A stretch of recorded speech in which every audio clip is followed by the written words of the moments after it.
So compost. Obviously compost, there's soil health benefits to that. Chris is going to get into that more this afternoon, but obviously it adds fertility to soil. It's going to add your organic matter, nutrients, and so on and so forth, and that sort of thing. So obviously there are benefits to compost. What's in it is a mixture of organic residues, and it goes through a thermophilic composition. Thermophilic is heat, goes through a heat composition, it heats up. Obviously when you pull it open in the winter, you see piles sometimes, they're steaming, that's the bacteria in there, and the heat decomposing that manure and those other compounds down to compost. What actually happens is there's a nutrient form change, and there's nitrogen, there's inorganic and organic. Can anybody tell me which one is available nitrogen? Organic nitrogen is immobilized or unavailable, and then the inorganic is available. So in fresh manure, when we just haul it right out of the corral, it's 50% available nitrogen. And then when we take it down to compost, we actually only have 20% available nitrogen. So you might think, why don't I just put fresh stuff out there to get my nitrogen right away? The purpose of the composting it is to mobilize those nutrients so they aren't leaching or losing them. A lot of times manure is spread in the fall, so then we lose that nitrogen by the time next spring comes around and we get those crops in there. Phosphorus is going to be 80% available, and then your potassium is 90% available. So compost is awesome for your, besides nitrogen, but for the P and K also. Site selection when composting, this is obviously very important. A lot of operations that are set up with egg waste systems, they'll set up their compost piles. So a lot of times that they'll drain right into their lagoon system. We have compost piles in a corral. Those will drain in there. Also want to keep in mind that about your soil, what your soil makeup is. If you don't have the room or availability to have it on your operation so it can run into a holding pond, just think of what kind of soil you're sitting it on. If it's not going to leach out anywhere into waters of the state, and you're not going to leach into groundwater if you have a high clay content, you'll probably be okay putting a pile there.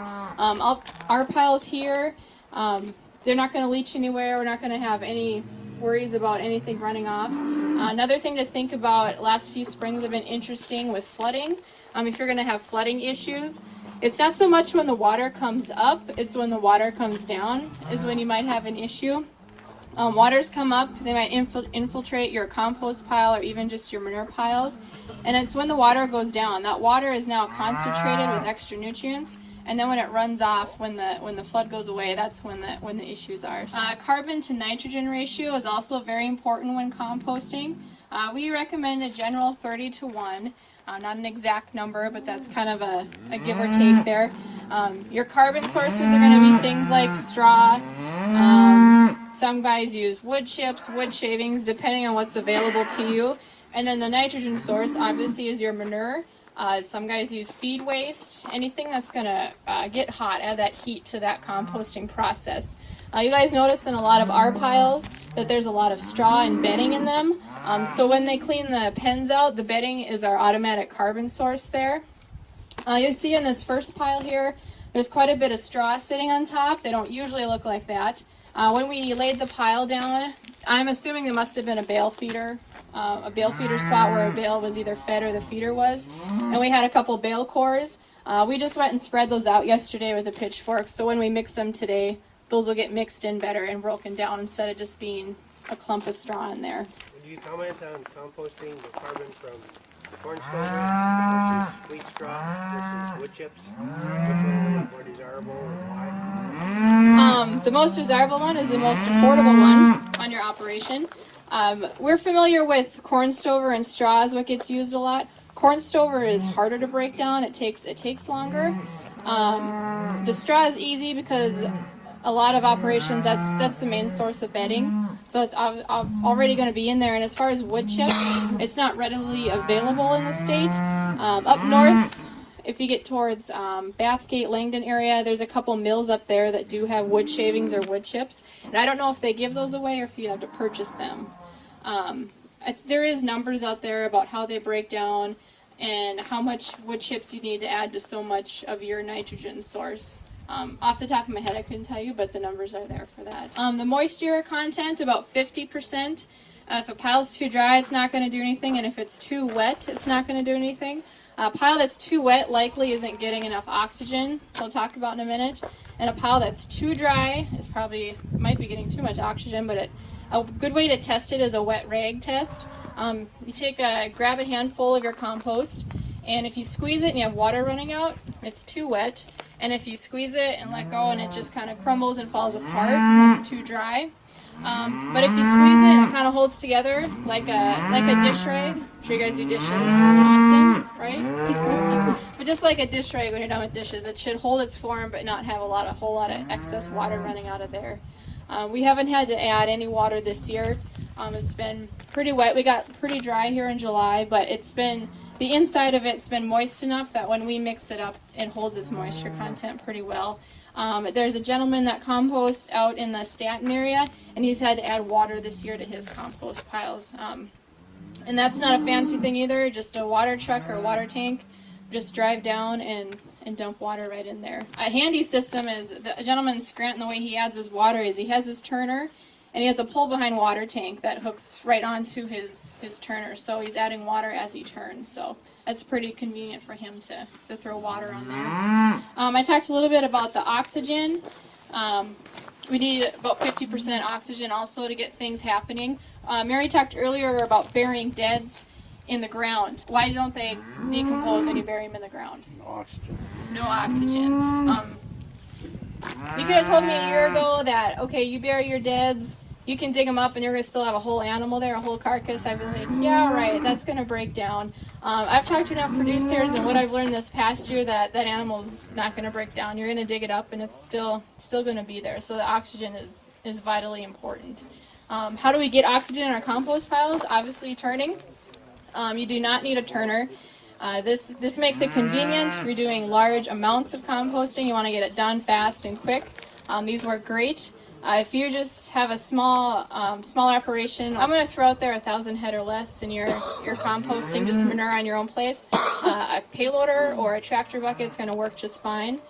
Just like Dale picked that pile up, pick it up, drop it, you're getting air in there and you're getting things moving again. So something like this is built for time, to save you time to get things done, but if you're doing it at a smaller scale, a tractor loader works great. When to turn it, we do temperature readings.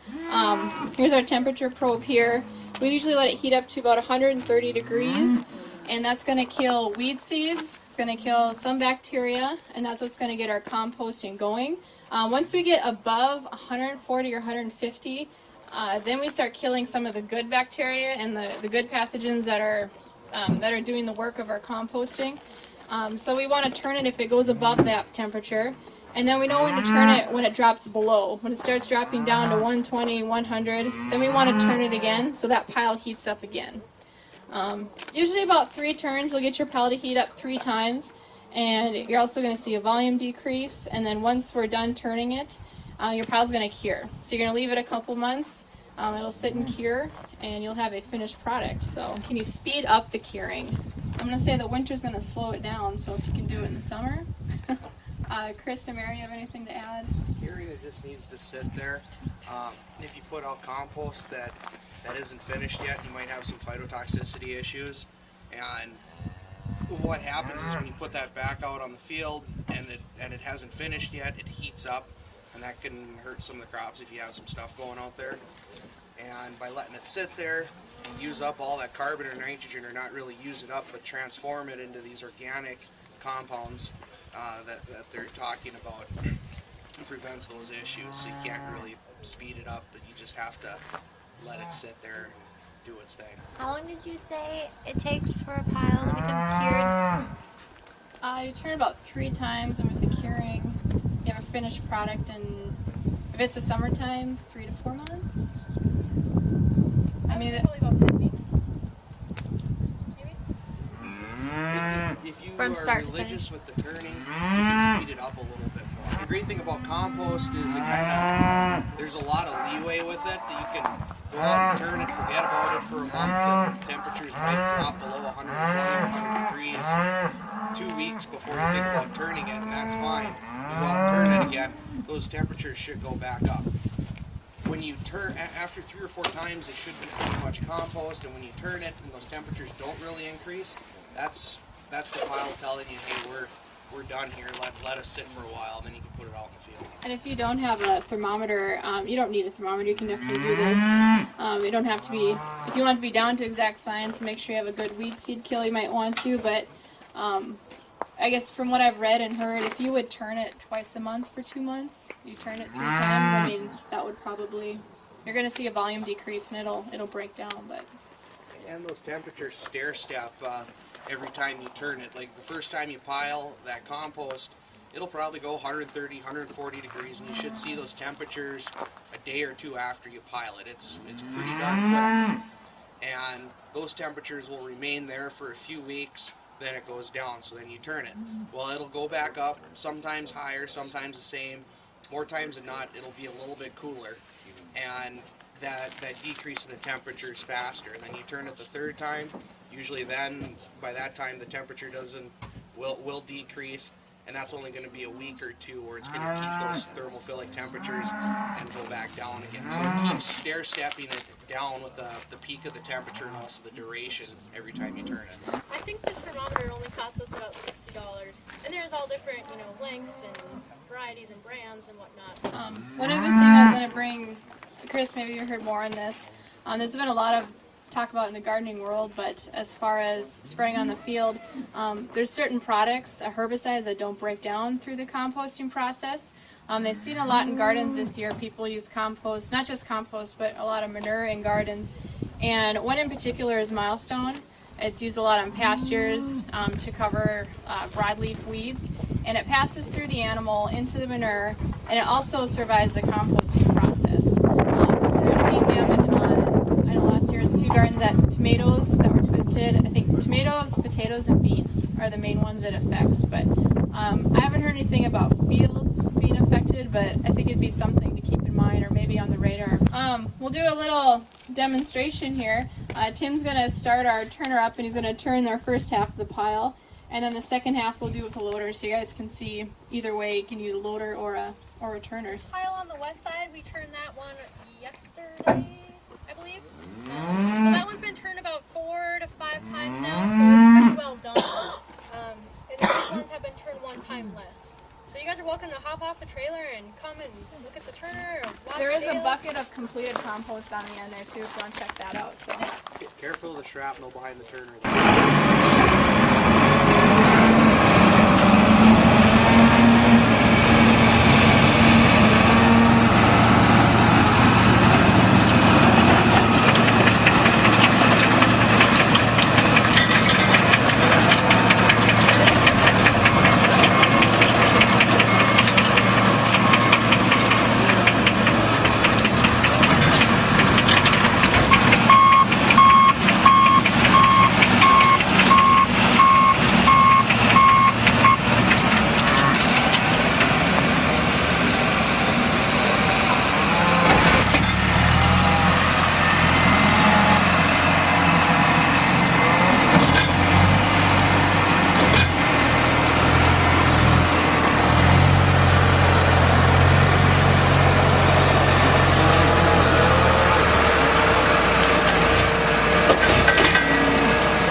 Stuff up on top that doesn't decompose like the stuff in the bottom will, so that's, you want to put that back in the center of the pile so the whole thing gets those high temperatures, so you kill off the salmonella, things like that, and decompose it, the whole thing. So when it comes out of that spreader, it's a lot more homogeneous. Do you think the compost turner will speed up the process faster than turning it with the loader?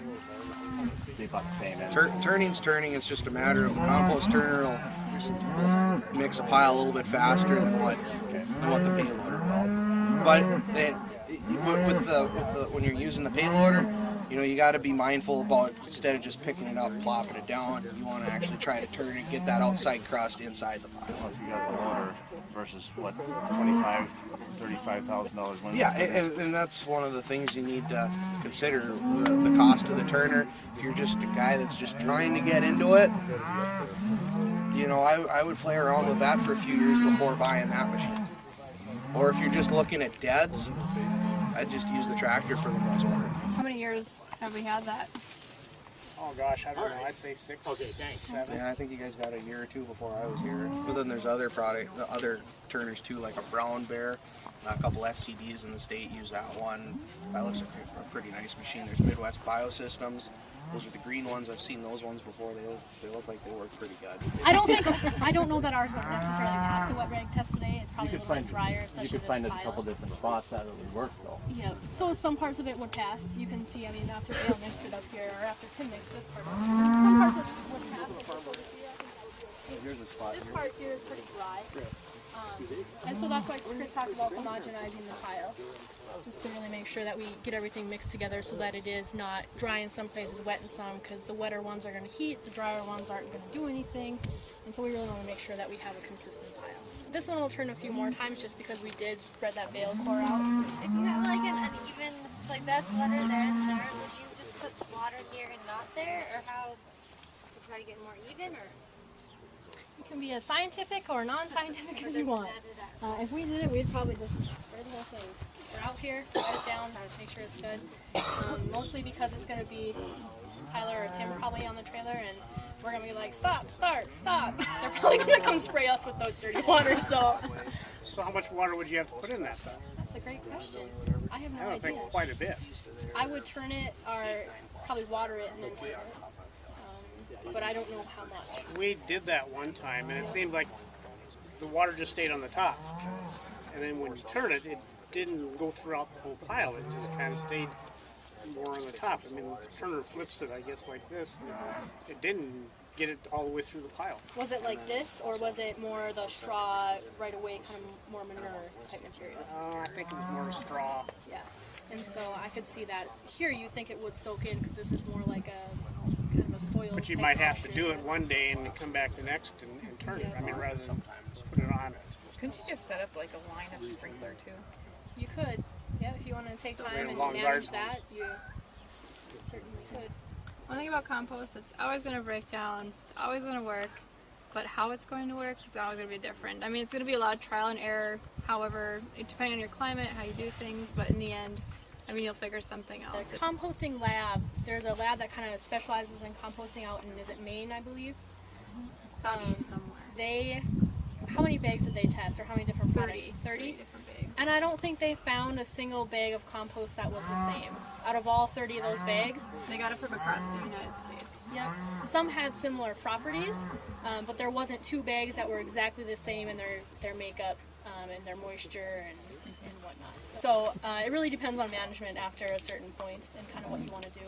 Vern? So you get really nice compost and it's cured and ready to go, and you want to start a business. What did you charge for compost?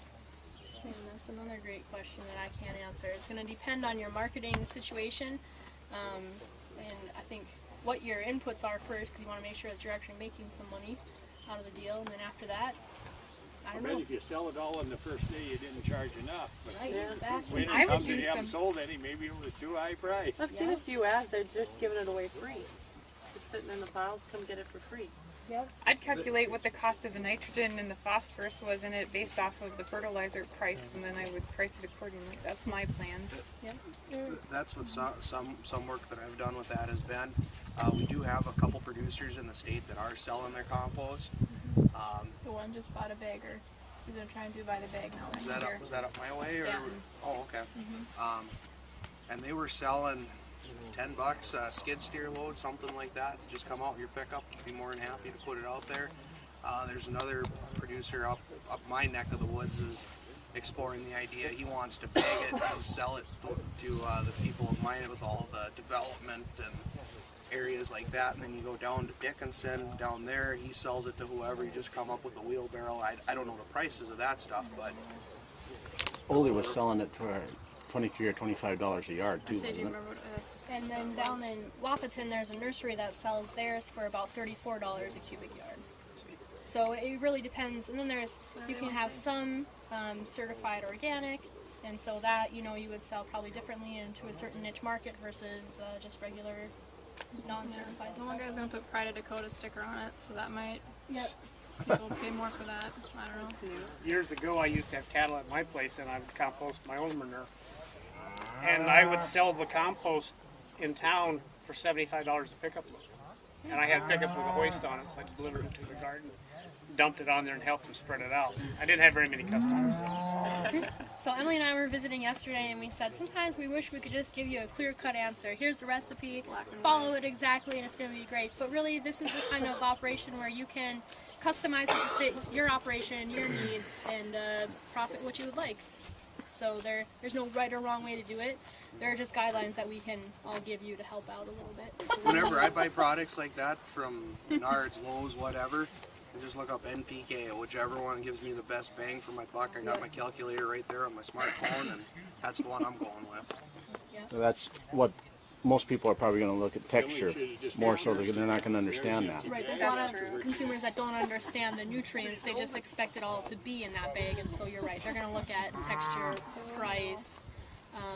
Some people are concerned about what's in it. If it's sheep, some people mark it as sheep compost versus cow. Well, we don't want cow poop in our yard, and so they'll buy sheep. When in all reality, it's probably all mixed together. So, yeah, it just depends on what your consumers are looking for. It looks like soil when it's done.